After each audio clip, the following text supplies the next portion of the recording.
Suara tangis keluarga memecah kesunyian panjang. Sunyi yang sebelumnya terjadi ketika semua khusyuk mengantar dengan doa. Dalam dia menyaksikan orang tercinta menghembus nafas terakhir menuju pangkuannya. Innalillahi wa inna ilaihi raji'un.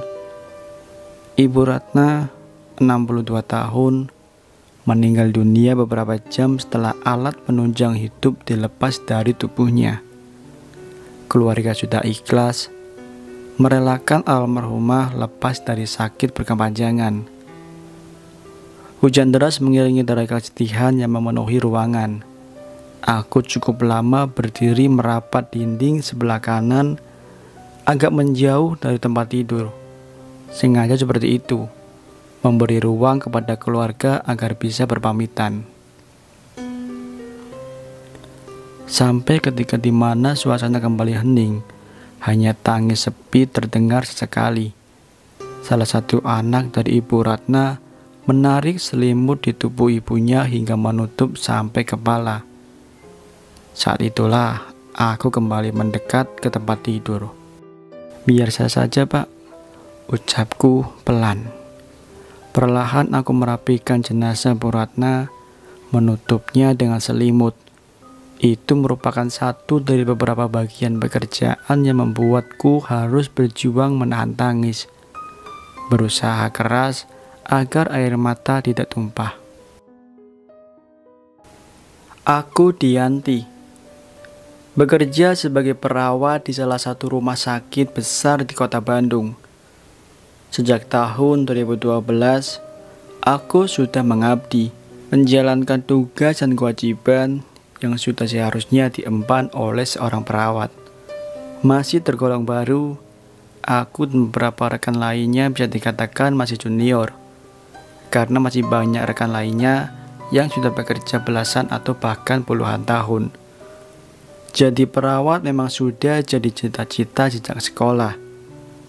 Aku yang terlahir sebagai mojang priangan sudah merencanakan untuk bersekolah keperawatan dan nanti kedepannya akan bekerja di salah satu rumah sakit di Bandung, tidak mau di kota lain. Kemudian garis nasib berjalan sesuai keinginan. Alhamdulillah, pada akhirnya aku diterima bekerja di satu rumah sakit besar dan cukup terkenal, rumah sakit yang sudah berdiri sejak zaman Belanda dulu. Rumah sakit yang sudah sangat tua umurnya. Walaupun pada banyak bagiannya masih terus mempertahankan bangunan awal, tetapi sejak aku mulai bekerja di sini, renovasi sudah dilakukan di banyak bagian. Di banyak sudut sudah menggambarkan struktur bangunan modern kekinian. Tapi tetap saja unsur keseramannya masih terasa. Tidak bisa dibantah. Banyak cerita yang beredar kalau rumah sakit ini sangat angker, seram atau apalah sebutannya. Aku sebagai salah satu orang yang sudah agak lama bekerja, sangat berat untuk menyangkalnya. Sebelum aku bekerja di sini pun sudah banyak mendengar cerita seram tentang rumah sakit ini. Dulu aku berpikir mungkin karena bangunannya sudah tua atau mungkin banyak penyebab lain. Sampai akhirnya garis hidup menuntunku ke sini, ke rumah sakit ini, di mana akhirnya pula aku bisa merasakan keseramannya. Merasakan sendiri banyak kejanggalan dan peristiwa seram. Awalnya, aku hanya banyak mendengar cerita dari para senior tentang cerita dan pengalaman seram yang pernah terjadi dan yang mereka alami sendiri. Aku masih sebagai pendengar yang baik. Kejadiannya macam-macam. Ada yang katanya melihat pasien berjalan warawiri padahal sudah meninggal. Ada beberapa perawat yang mengaku pernah merasakan kejadian seperti ini. Ada yang katanya pernah melihat tempat tidur beroda berjalan sendiri melintasi lorong gelap. Ada yang menuju ruang rawat inap. Ada juga yang menuju ke kamar mayat. Dan masih banyak lagi kejadian seram berbagai macam versi yang aku dengar. Semuanya masih sebatas aku dengar ceritanya, belum sampai mengalami langsung. Tapi seiring berjalannya waktu, perlahan aku alami sendiri semuanya. Pasti sudah banyak yang tahu kalau perawat bekerja secara shifting. Jadwal diatur per bagian hari, siang dan malam. Nah, pada awal-awal bekerja dulu, aku lebih sering bertugas di shift malam. Mungkin karena masih baru. Ada beberapa peristiwa janggal dan seram yang aku alami ketika shift malam. Beberapa di antaranya akan aku ceritakan kali ini. Peristiwa pertama terjadi ketika kira-kira aku baru 4 bulan bekerja. Kebetulan waktu itu aku terlambat datang karena ada keperluan mendadak yang tidak bisa ditinggalkan. Sekitar jam 10 malam baru tiba di rumah sakit. Setelah selesai bersiap di ruang perawat. Waktu itu aku bertugas di lantai 3 salah satu gedung. Lantai ini terdiri dari banyak ruangan rawat inap. Letaknya berjejer memanjang. Di tengah-tengah ada lorong panjang, layaknya berbentuk bangunan rumah sakit pada umumnya. Sesampainya di ruangan, aku melihat ada Rida dan Afni di dalam. Rida sedang duduk di meja dekat pintu, sedangkan Afni berdiri menghadap lemari seperti sedang memperhatikan sesuatu. Alhamdulillah, akhirnya kamu datang juga, Dian. Aku mau ke bawah sebentar ya, ada dokumen ketinggalan. Rida bilang begitu dengan wajah sumringah. Iya, sok atuh, jawabku pendek. Kemudian tanpa basa-basi, Rida langsung berdiri dari duduknya, lalu pergi keluar ruangan meninggalkan aku dan Afni sendirian. Nyari apa kamu, Afni? Meni serius ih. Sambil membereskan perlengkapan, aku bertanya setelah sekilas memperhatikan Afni yang terus berdiri menghadap lemari membelakangiku. Tapi Afni bergeming, tetap diam, tidak bergerak. Ya sudah, aku memilih untuk langsung bekerja memperhatikan daftar pasien yang ada, yang jadi tanggung jawab kami malam itu. Beberapa saat lamanya aku tenggelam dalam kesibukan, hingga tidak lagi memperhatikan sekitar, sampai ketika telepon di atas meja berbunyi, lalu aku mengangkatnya. Halo Dianti, ucapku. Dian, aku makan dulu bentar di bawah ya, dari tadi aku belum makan. Ternyata Rita yang bicara di ujung telepon, menginfokan kalau dia gak bisa langsung ke atas lagi. Ya sudah, gak apa. Aku di sini kan sama Afni, jawabku. Afni? Emang Afni udah datang? Loh, kan waktu aku datang tadi, sudah ada kamu dan Afni berdua di ruangan ini. Gimana sih? Dian, Afni itu hari ini gak masuk. Dia izin karena ibunya sakit. Dan waktu kamu datang tadi, aku sendirian di dalam ruangan. Gak ada siapa-siapa. Jangan nakutin deh. Rida bilang begitu. Lalu, siapa yang sedang berada dalam satu ruangan bersamaku ini kalau bukan Afni? Mendengar omongan Rida, perlahan aku menoleh ke belakang, ke tempat di mana Afni tadi sedang berdiri. Aku melihatnya, perempuan ini berseragam perawat, sama seperti aku. Rambutnya panjang, terikat rapi ke bawah. Aku terus memperhatikannya dari ujung kaki sampai ujung kepala. Tentu saja dalam kebingungan. Di ujung telepon, Rida masih saja terus memanggil namaku. Tapi aku lebih memilih untuk terus memperhatikan perempuan yang sejak tadi aku kira Afni. Dia masih berdiri diam menghadap lemari, terus membelakangiku. Beberapa detik sudah berlalu ketika akhirnya perempuan ini mulai bergerak. Dia membalikkan tubuhnya, seperti terhipnotis. Aku diam terus memperhatikannya. Benar, ternyata perawat ini bukan Afni. Entah siapa, aku gak mengenalnya. Parasnya cantik, walaupun terlihat pucat pasi. Beberapa detik lamanya sempat kami bertatap muka, tatapannya kosong. Sampai akhirnya dia berjalan menuju pintu keluar. Aku terus memperhatikan ketika dia lanjut berjalan menyusuri lorong ruang rawat, lalu masuk ke salah satu ruangan yang paling ujung. Rita, Kamu buruan kesini deh, aku takut. Iya, aku ke atas sekarang. Begitu jawab Rida. Itu salah satu dari beberapa kejadian seram yang aku alami sendiri, malah termasuk kejadian yang pertama. Hari-hari berikutnya aku berjalani dengan normal. Coba untuk bekerja mengabdi dengan hati gembira, walaupun beberapa kali harus menghadapi dan merasakan situasi yang sangat susah diterima logika.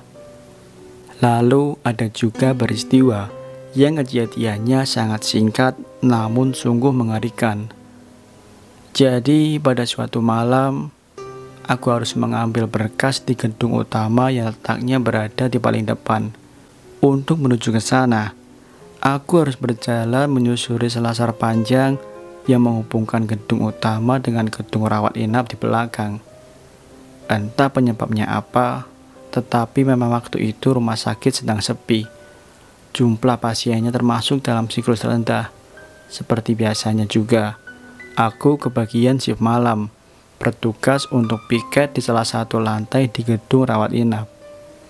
Saat itu, sekitar jam 1 lewat tengah malam. Selasar utama yang cukup panjang ini berada di ruang terbuka. Bentuknya hanya jalur yang atasnya beratap, ditunjang oleh tiang kayu. Lampu-lampu kecil di atas atap kayu berbaris menjadi sumber penerangan. Tidak terlalu terang, tapi cukup membantu penglihatan. Dengan begini, udara dingin Bandung jadi menyerap ke tubuh secara langsung. Perlahan membelai kulit dengan lembut. Aku yang gak mengenakan jaket merasakan hawa seperti ini sepanjang kaki melangkah. Di sebelah kanan dan kiri, ada beberapa bangunan dengan berbagai fungsi masing-masing. Aku melewatinya satu persatu. Hanya beberapa menit, akhirnya sampai juga di gedung utama. Tidak berlama-lama, aku langsung mencari dan mengambil berkas yang diperlukan. Setelah selesai, bergegas pergi melangkah lagi, kembali ke ruang rawat inap tempatku bertugas malam itu. Di gedung utama tadi, hanya beberapa orang saja yang terlihat. Ya, mungkin karena memang sudah tengah malam. Dalam berjalan kembali ini, suasananya semakin sepi, berbeda ketika berangkat sebelumnya tadi. Aku masih melihat 1-2 orang melintas, kali ini sangat berbeda. Tidak ada orang sama sekali. Langkah kaki berderap semakin cepat. Aku sengaja seperti itu, karena sepinya tidak biasa. Kosong ruangan dan waktu semakin terasa. Hembusan angin tipis menerpa wajah membuat nyali mulai goyah. Ada apa ini? Ada yang gak beres. Perasaanku mengatakan demikian. Ternyata benar. Beberapa detik kemudian, ada yang mulai terjadi. Aku mendengar sesuatu ketika sudah setengah jalan yang aku lalui.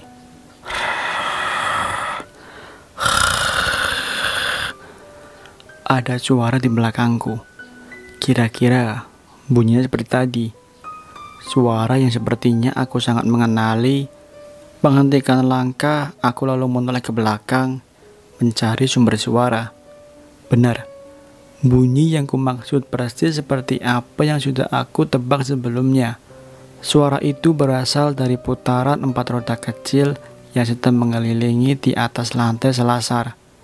Selasar yang juga sedang aku susuri.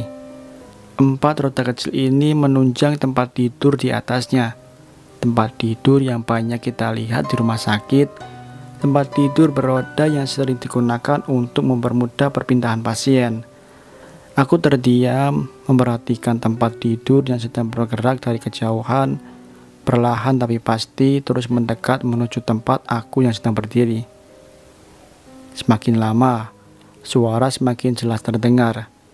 Tentu saja tempat tidur tadi menjadi semakin dekat dan semakin terdengar lagi. Oh ya, dari awal aku menoleh ke belakang tadi.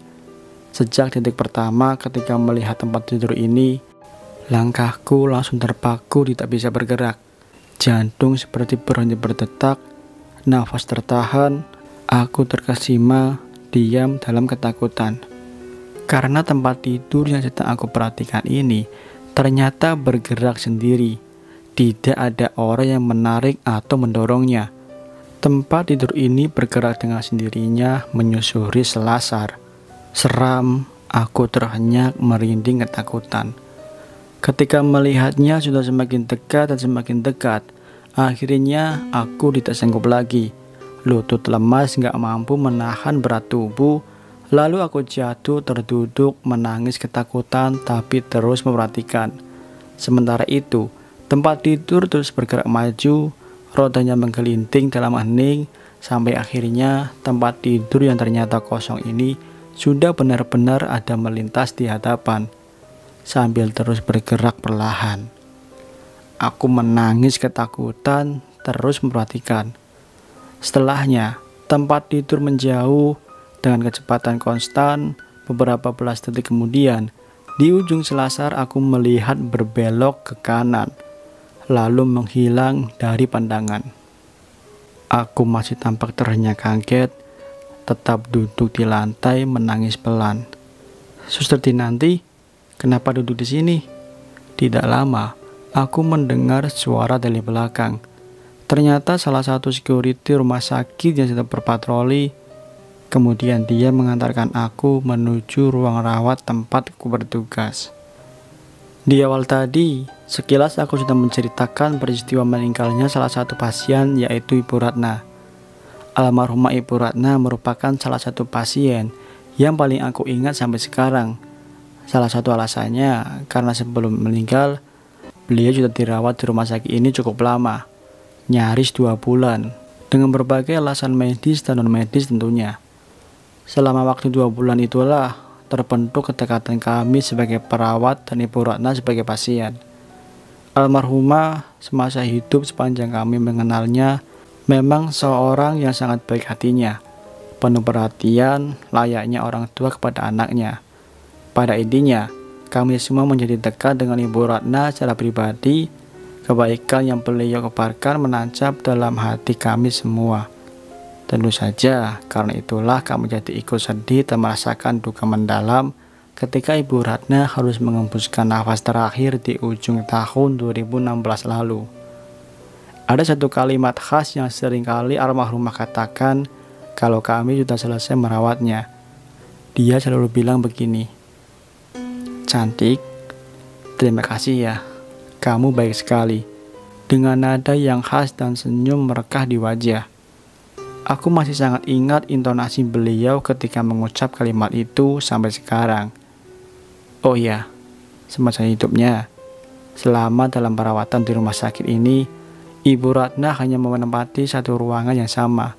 Tidak pernah pindah ke ruangan lain kecuali ketika harus masuk ke ruang ICU. Beliau selalu menempati ruang rawat kelas 1 di salah satu lantai di gedung rawat inap, sampai ajal menjemputnya. Jadi, ruangan itu seperti sudah identik dengan beliau. Singkat cerita, waktu terus berjalan berputar sepeninggal Bu Ratna. Kami semua terus melanjutkan hidup meninggalkan semua kesedihan yang dirasakan. Lanjut bekerja dengan penuh dedikasi. Tapi ternyata ada cerita beredar yang sungguh sangat membuat aku penasaran.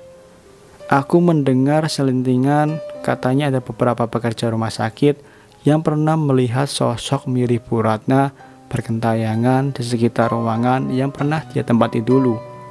Waktu itu aku belum memastikan kebenarannya, karena belum pernah merasakan dan melihatnya sendiri. Tapi kabar itu sungguh santer terdengar, apalagi ketika baru-baru saja Bu Ratna meninggal. Yang masih sangat aku ingat, ketika ada kejadian janggal yang aku dan Afni alami ketika Bu Ratna baru beberapa hari meninggal. Kami berdua sedang bertugas di lantai rawat inap di mana ruangan bekas Bu Ratna berada. Waktu itu jam 10 malam, sudah di luar jam besuk pasien. Seharusnya hanya keluarga dekat saja yang boleh menunggu di dalam ruangan. Tapi saat itu ada yang aneh. Aku dan Afni melihat ada seorang ibu yang keluar dari salah satu ruangan rawat inap. Ibu itu keluar dari ruangan yang dulunya ditempati oleh almarhumah Bu Ratna. Tentu saja aku dan Afni kaget karena sangat yakin kalau saat itu ruangan Bu Ratna dalam keadaan kosong. Belum ada pasien yang mengisinya lagi. Lalu, kenapa tiba-tiba ada orang yang keluar dari ruangan itu? Habis ngapain dia? Yang lebih membingungkan lagi, aku dan Afni sama sekali tidak melihatnya ketika ibu ini datang dan masuk ke ruangan. Tiba-tiba sudah keluar saja. Karena banyak keanehan itulah, akhirnya kami menegur dengan ramah si ibu ini ketika dia tengah melintas persis di depan meja kami. "Ibu, maaf, ibu dari mana? Apakah ibu keluarga dari pasien di sini?" tanyaku. "Oh, iya. Saya tadi baru menjumpai Ibu Ratna di ruangannya. Saya teman lamanya. Terima kasih ya, Sus," jawab si ibu dengan senyum. Lalu dia seperti hendak melanjutkan langkahnya. "Maaf Bu, tapi tadi ibu ketemu dengan Bu Ratnanya?" tanyaku lagi semakin penasaran. "Ya ketemu dong. Ngapain saya lama-lama di dalam kalau nggak ketemu? Beliau sudah sehat ya? Tadi dia bilang tinggal nunggu pulang aja." Lagi-lagi perempuan ini tersenyum menjelaskan. Aku dan Afni hanya diam mendengarnya. Kami tidak berani bilang kalau sebenarnya Bu Ratna sudah meninggal beberapa hari sebelumnya. Pada suatu malam, kira-kira 1 bulan setelah meninggalnya Bu Ratna, aku mengalami kejadian seram yang sepertinya tidak akan mudah aku lupakan. Waktu itu sekitar jam 12.30 malam, aku baru saja kembali dari ICU karena rekan-rekan di sana sedang butuh tenaga tambahan. Cukup lama aku di ICU, sekitar 2 jam lamanya. Ketika sudah duduk dalam ruangan perawat di salah satu lantai rawat inap, Rida yang sejak tadi bertugas sendirian pamit untuk ke bawah sebentar. "Dian, aku ke bawah bentar dulu ya. Dokter Irawan butuh bantuan katanya." Oke, aku gantian yang jaga kan?" jawabku. Ya sudah, setelahnya Rida pergi meninggalkan aku berjaga sendirian. Malam itu sangat sepi. Aku ingat kalau hanya beberapa ruangan saja yang terisi, termasuk ruangan yang dulunya jadi tempat almarhum Bu Ratna. Juga ada yang mengisi. Ya, malam itu aku bertugas di salah satu lantai di mana ruangan Bu Ratna berada. Yaitu tadi, aku jadi sedikit lega karena ruangan Bu Ratna sedang ada yang mengisi. Mengingat banyak kejadian seram yang tinggal di lantai ini sepeninggal almarhumah. Setelahnya aku tenggelam dalam kesibukan memeriksa data pasien, memperhatikan dengan teliti semua update-nya supaya tidak ada yang terlewat. Tapi beberapa saat kemudian konsentrasiku pecah ketika ada panggilan dari pasien yang ada di ruangan nomor 4. Ruangan nomor 4 inilah yang sebelumnya jadi ruangan Ibu Ratna. Awalnya sempat kaget, terkejut, tetapi seketika menjadi tenang ketika sadar kalau di ruangan itu sedang ada pasien yang mengisinya. Aku langsung bangkit dari duduk lalu berjalan menuju ruangan nomor 4 itu. Tidak jauh, hanya belasan meter jarak ruangan ini dengan ruang perawat. Jadi cuma beberapa belas detik saja aku sudah sampai di depan pintunya. Dari jendelanya, terlihat kalau lampu besar dalam ruangan dalam keadaan mati nyaris gelap total. Kemudian aku membuka pintunya lalu masuk. Di dalam, aku melihat kalau lampu kecil di atas tempat tidur dalam keadaan menyala, makanya jadi tidak terlalu gelap. Pasien yang di situ seorang perempuan. Namun ketika aku sudah berada di dalam dan memperhatikannya, dia sedang berposisi tidur menyamping membelakangi. "Oh, ibu ini tertidur rupanya," ucapku dalam hati. Aku lalu mendekat ke tempat tidur, kemudian memegang lengan pasien, mencoba mengetahui suhu tubuhnya. Dingin. Tangannya dingin, sangat dingin malah. Aku lalu memperhatikan sekitar ruangan, ternyata ada yang aneh.